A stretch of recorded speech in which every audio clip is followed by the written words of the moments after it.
Let's look at the amazing Steve Jobs. I've been a fan of his for a long time. Let's see what he has to say about.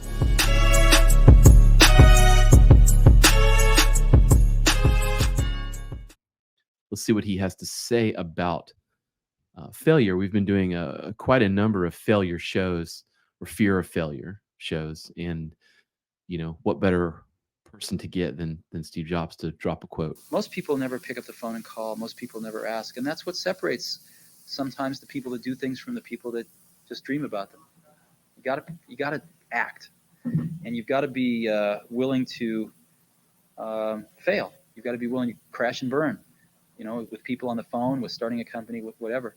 If you're afraid of failing, you won't get very far. Most people never. If you're afraid of failing, you won't get very far. He is, historically, famously known for being a little rough around the edges with the advice he doles out to others. But now, in retrospect, when we watch these older videos of him and stuff, they're quite momentous, in my opinion.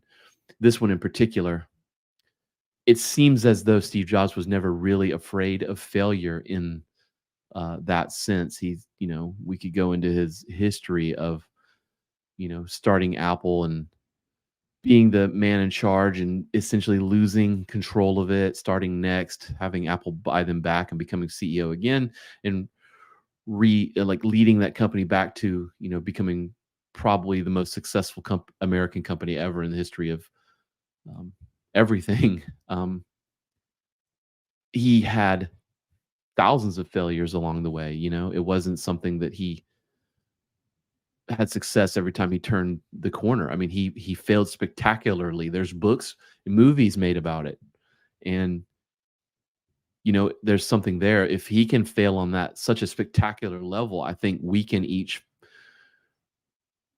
play with failure on a much smaller level, So, take that class, be first, try the new thing, don't worry so much about other people's opinions in what you think you might look like in those scenarios. Channel Steve Jobs, if you will. Another list-based one here. I'm just going to look at this one page though, from Chris Wills. Good podcast too. It's a huge podcast, but he also has a great Instagram channel. But here's a list of things that are not doing the thing. Preparing to do the thing isn't doing the thing. Scheduling time to do the thing isn't doing the thing. Making a to-do list for the thing isn't doing the thing. Man, I coach a lot of people where this is the number one problem, in that they have to get started. And I think, we've had some of these on here that talk about fear of failure, failure in general, fear of how we look publicly, how we other people sort of think of us, I think is one that affects people's ability to get going. And this is sort of something that people do to get in the way of starting because they have these other fears or whatever. Planning, what do they call it? Paralysis by analysis. I mean, it can be personal, it can be business wise. You're afraid to lose money, you're afraid to mess your business up, you're afraid to ruin a project or whatever, and so you get stuck in this like planning phase, and it can really hold you back.